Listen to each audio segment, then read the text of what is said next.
Hey, this is Matt once again. Welcome back to another video. Another paid request, this time for Edward. Thank you so much for that.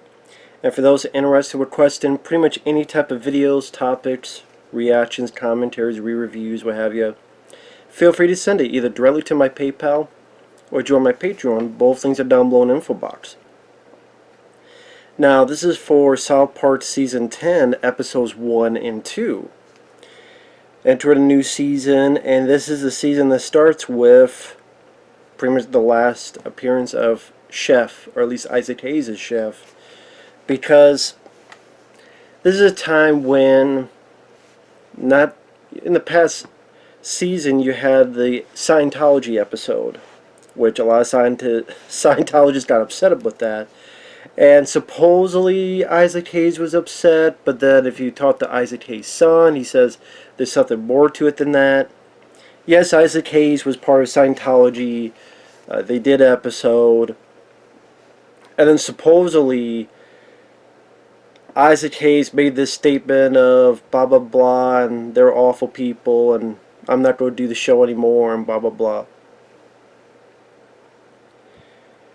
Now, this was their response by killing Chef and still making it that the kids care about Chef. What they say, you need to tell it's from the creator's mouth, so to speak, like their true feelings on it.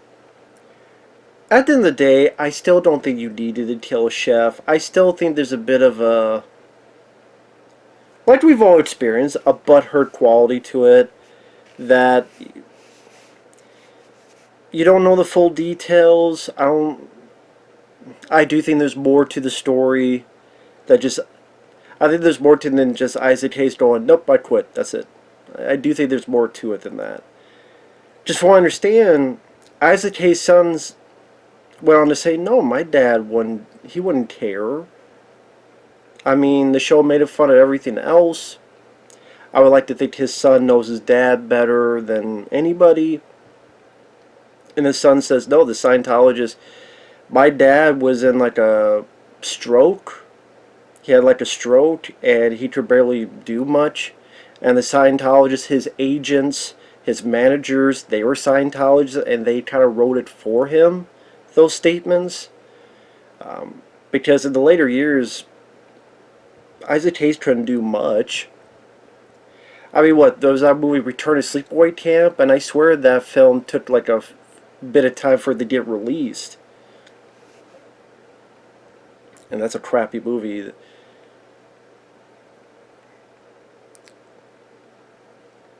I do believe Isaac Hayes' son, that the Scientologists got butthurt about this.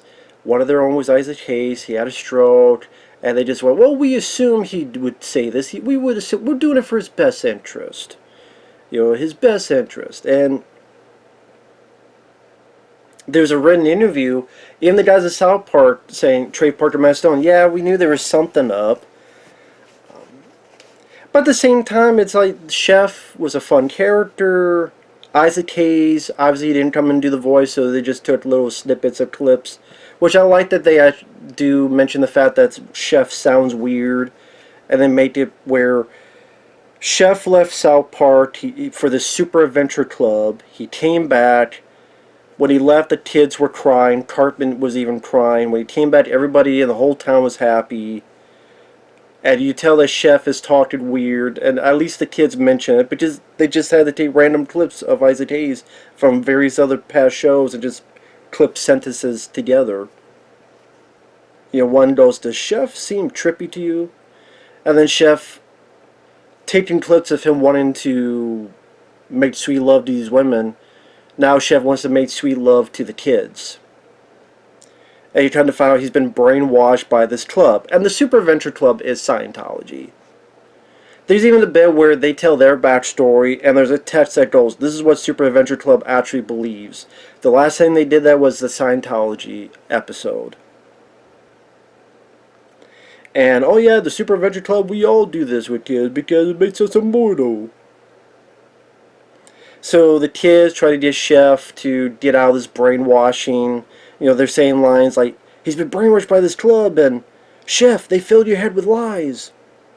Pretty much Trey Parker, Matt Stone telling Isaac Hayes they fill you with lies, they're brainwashing you. Come on.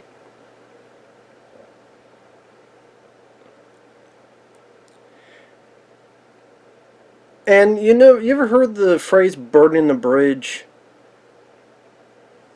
It's something you don't burn the bridge, you destroy them. They literally do that, because there's literally a bridge. Like, there's a point where the Tias are ready to have Chef come back. Chef is tempted, but then he goes back to them. The bridge breaks.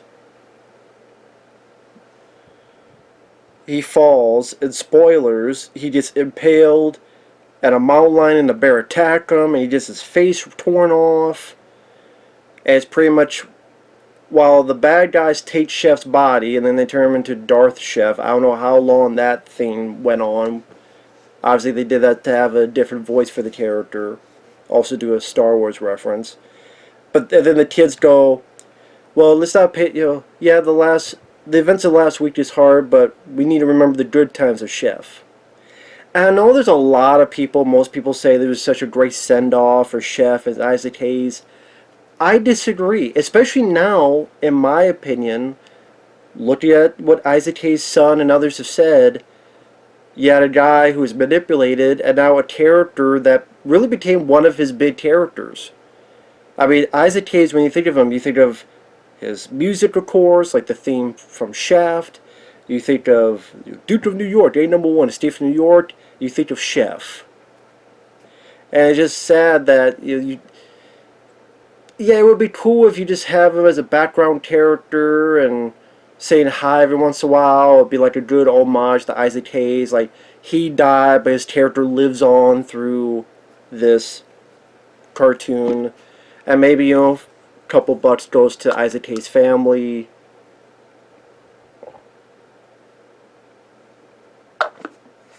No, that's not the case. So,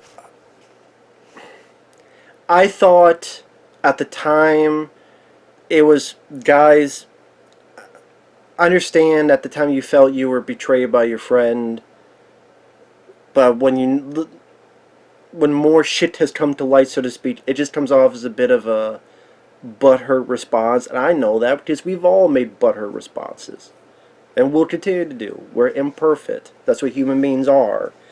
But I can't really say, for me personally, it made for a fun episode. For a lot of people did. They loved the episode.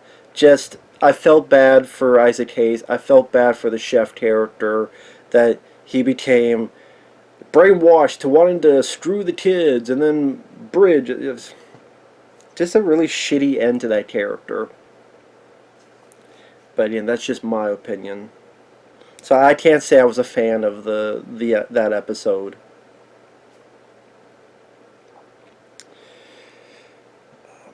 Episode 2, I will say I liked more. That's when Kyle's dad buys a hybrid car. But this whole thing where, hybrid cars are good, but if people buy them and think they're holier than thou and want to lecture people and they get a certain sense of smugness, that's where the issues lie. So when Kyle's dad buys a hybrid, he becomes very smug. He's like, I'd like to be part of the solution, not the problem. Thanks. And anybody who buys a hybrid, I guess, talks like this. Just everyone, yeah, I don't know. It's just how it is. Thanks. Just most annoying way of talking. And so Kyle's dad doesn't like that nobody else is driving a hybrid. They're mad at him being a smug asshole. So he's like, I don't move the family to San Francisco. And of course Stan is sad about that because his friend has moved away. Cartman's, I did find it funny, that's one joke I enjoyed, that Cartman throws a party, a farewell party, but people are like, where's Kyle? Who? Nah, I don't want him here. Hey, glad that he's gone. Just Cartman being a complete other dick. I also like the bit that he's trying to pick on Butters now that Kyle's gone. But Butters just goes along with it, and that pisses Cartman off. Well, gee, Cartman, I mean, I'm not a Jew, but, you're saying all these things. And yeah, it's just not the same as... Because Butters... We've seen him get mad in the past in episodes, which was great to see, but that's not his normal character, and Cartman wants that type of attention, so he wants Kyle back. Did they do a running gag that to me went on for too long, where the phrase, well, I guess you love the smell of your own farts. So, like 5 times that happens, where one character farts, goes between their legs, sniffs. This character farts, goes between their legs, sniffs. Even Kyle's dad farts, goes between his legs, sniffs. And I'm like, I got the joke the first time. I'm just not a fart joke guy. So while this happens, Stan writes this song to get people to buy hybrids, and it's a really shitty song, but a lot of people in South Park are stupid, so they do listen and accept it. They buy hybrids, and they become smug douchebags. And then someone gets mad at Stan, going, "What the hell did you do, kid? You see that? Smog? No, it's smug." So smug becomes an actual physical threat. It becomes a storm that will collide with San Francisco, that, as they say, is the biggest pollution of smug. And it will also combine with this over here. And they're like, what's this? It's the acceptance speech that George Clooney gave at the Oscars. Which I find ironic, because George Clooney, I mean, he voiced a dog in one of the early South Park episodes. He was a voice in South Park the movie, Bigger, Longer, Uncut. But I guess the idea, they really did not like George Clooney's speech, so they just decided to make fun of it on South Park.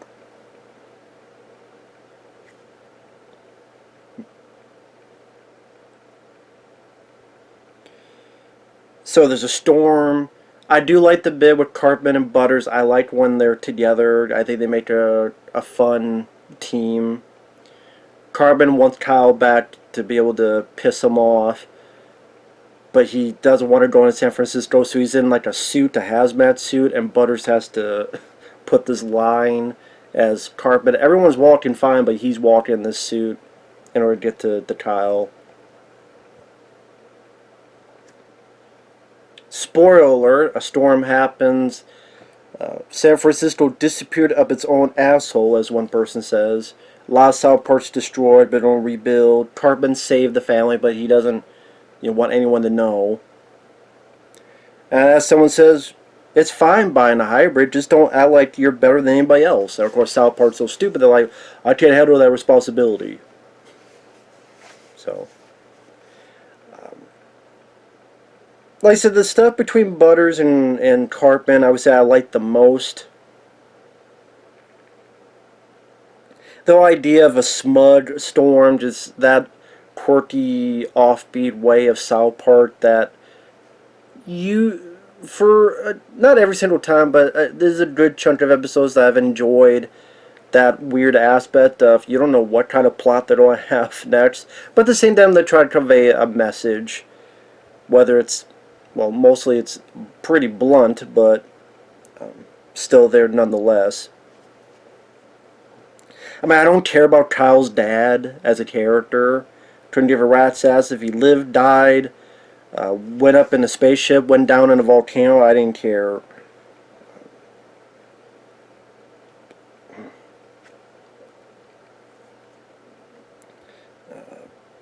Trying to think.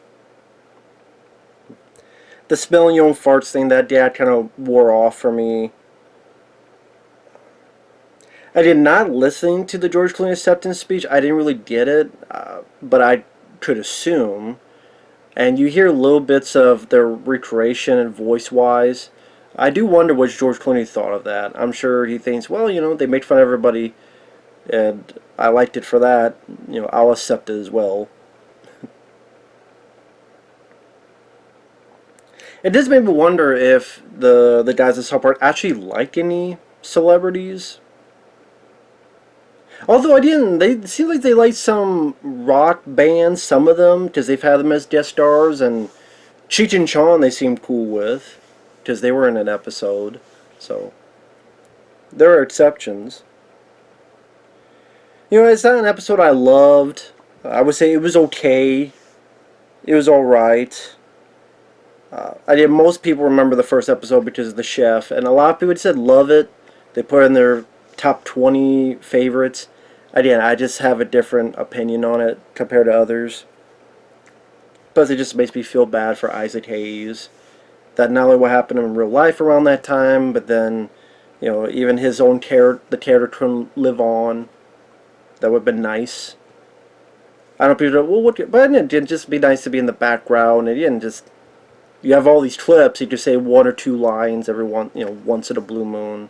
Hey children, hey chef.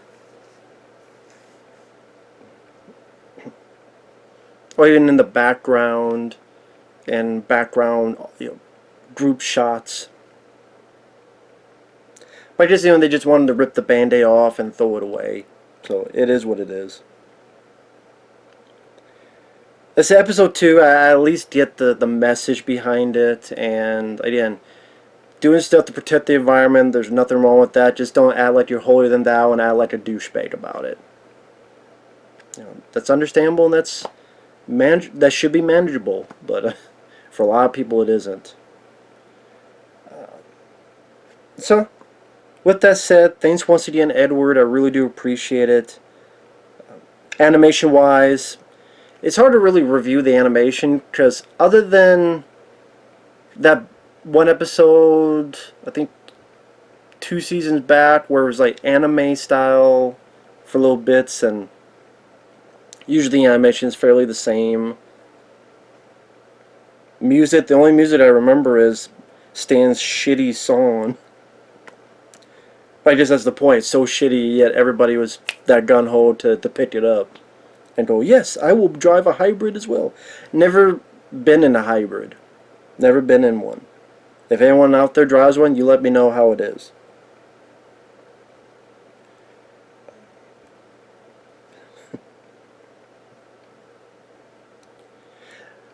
That would have been funny, though, if Carbon made Butters get in the hazmat suit. That seems like it would be more the Carbon thing to do. Like, Carbon, he's about to do it, and he's like, you do it.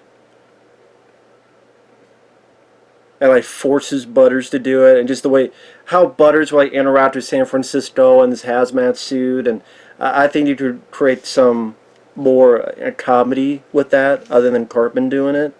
But I guess that was they wanted to really stress the point of Cartman doing something that's honorable, but of course for also a selfish reason. So I get their point in doing it as well, so it's not a negative or anything. But with that said, thanks for watching, take care, we'll see you guys later. Bye-bye.